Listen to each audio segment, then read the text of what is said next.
저는 아침에 일찍 깨요. 특별히 할 일이 있는 건 아니지만 몸이 먼저 일어나더라고요. 어느새 67이 됐고 나이 먹으니 잠도 줄어들었어요. 남편은 10년 전에 떠났고 저는 을지로 외곽의 작은 아파트에서 혼자 살아요. 아들 민호는 강남에서 가족과 살고요. 거리가 멀다 보니 가족 단톡방이 제겐 생명줄 같아요. 창밖이 아직 어두운 새벽이면 휴대폰을 집어들고 제일 먼저 단톡방을 확인해요. 손주 혜린이 사진이 올라와 있나, 밤새 무슨 얘기가 오갔나 기대하면서요. 그런데 제가 먼저 말을 걸지 않으면 보통은 조용해요. 그래서 제 하루는 좋은 아침 인사로 시작하곤 해요. 보내도 될지 잠깐 망설이다가요. 내일이 손녀 혜린이 생일이에요. 벌써 2살이네요. 이번엔 뭘 해주면 좋을까 며칠을 고민했어요. 저는 손으로 직접 만드는 게 정성이라고 믿어요. 그래서 단톡에 이렇게 올렸어요. 이번 돌상엔 제가 백설기 좀 해갈게. 가볍게 고마워요. 하나 오겠지 했는데 반응이 없었어요. 읽음 표시만 늘어났어요. 오후 2시, 저녁 6시 그때 며느리 지수에게서 한 줄이 왔어요. 그냥 사려고요. 마침표 하나가 유난히 차갑게 느껴졌어요. 그 뒤로 손이 떨려서 아무 말도 못했어요. 화면을 껐다 켰다 하면서 제가 정성을 핑계로 간섭을 한 건 아닐까 계속 생각했어요.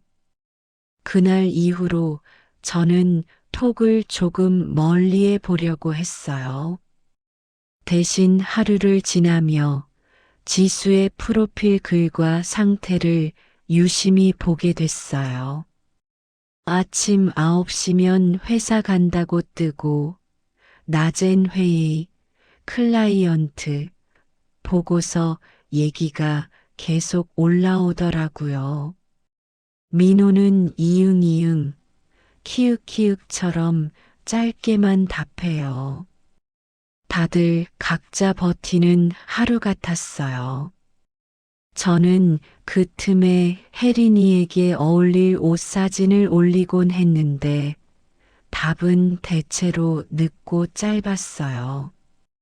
제가 말을 걸수록 방은 더 조용해지는 느낌이었어요.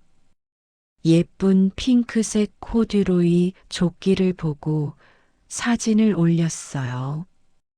이거 혜린이 입히면 예쁠 것 같은데 어떠니? 또 읽음 표시만 늘었어요. 저녁 무렵 민호가 답했어요. 응, 지수가 이미 샀어. 그 말을 보는 순간 가슴이 철렁했어요. 제가 할 자리가 없다는 뜻처럼 들렸어요. 화면을 지울까 말까 하다가 그냥 어두운 화면에 비친 제 얼굴만 오래 바라봤어요.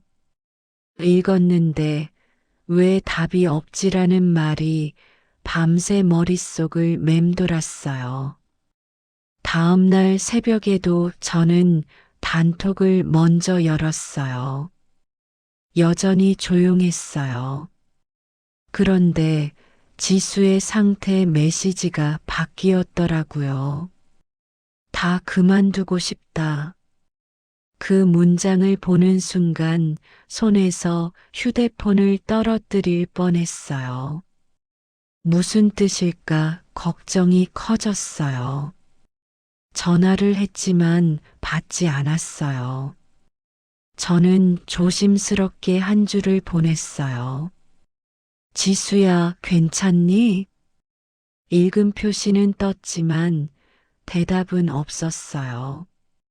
그 침묵이 제겐 지금은 받을 힘이 없어요라는 말처럼 들렸어요.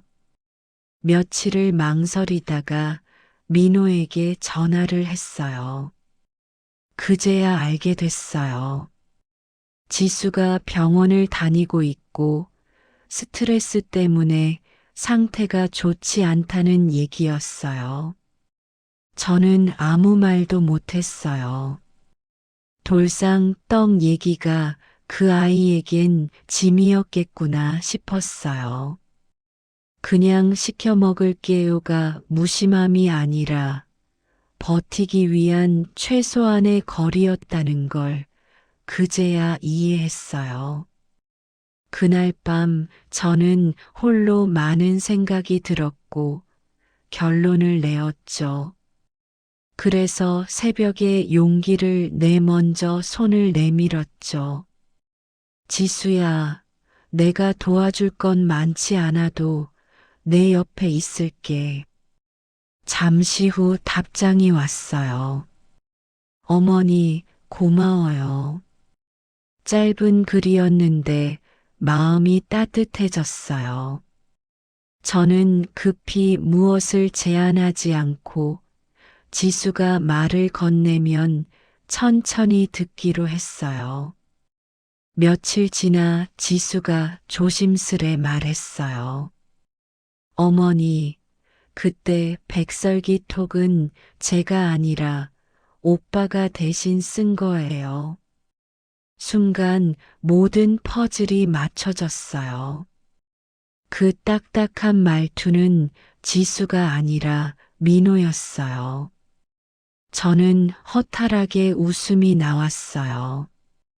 오해로 쌓인 밤들이 스르르 풀리는 느낌이었어요. 그랬구나. 지금은 많이 괜찮아졌니? 라고 물었고 지수는 네, 많이 좋아졌어요. 어머니 덕분이에요라고 답했어요. 저는 그제야 알았어요. 큰 도움보다 먼저 듣고 곁에 있어주는 말이 더 필요할 때가 있다는 거요. 돌잔치 날이 왔어요. 저는 조용히 종이 상자를 건넸어요. 부담 갖지 말고 맛만 보렴. 내가 그냥 조금 만들었어. 지수가 환하게 웃었어요. 민호도 덩달아 웃었고 혜린이는 제 얼굴을 만지며 깔깔거렸어요. 저는 속으로 이렇게 말했어요. 이젠 읽음 표시가 없어도 마음을 먼저 읽어볼게요. 눈시울이 뜨거워졌지만 이번 눈물은 외로운 눈물이 아니었어요. 고맙고 미안하고 그래서 더 따뜻한 눈물이었어요. 단톡방은 여전히 거기에 있어요. 하지만 저는 이제 마지막 말을 남기는 사람이 아니라 먼저 들어주는 사람이 되려고 해요. 그게 우리에게 더 필요한 쉼 같아서요. 여러분, 시간이 걸려도 진심은 결국 마음에 도착하더라고요. 혹시 여러분도 그런 경험 있으세요? 말보다 마음이 더 어려웠던 순간요. 우리 너무 조급해하지 말아요. 마음은 언젠가 꼭 알아주게 돼 있더라고요. 이제까지 하루의 쉼이었습니다. 구독, 좋아요, 알림 설정까지 부탁드립니다.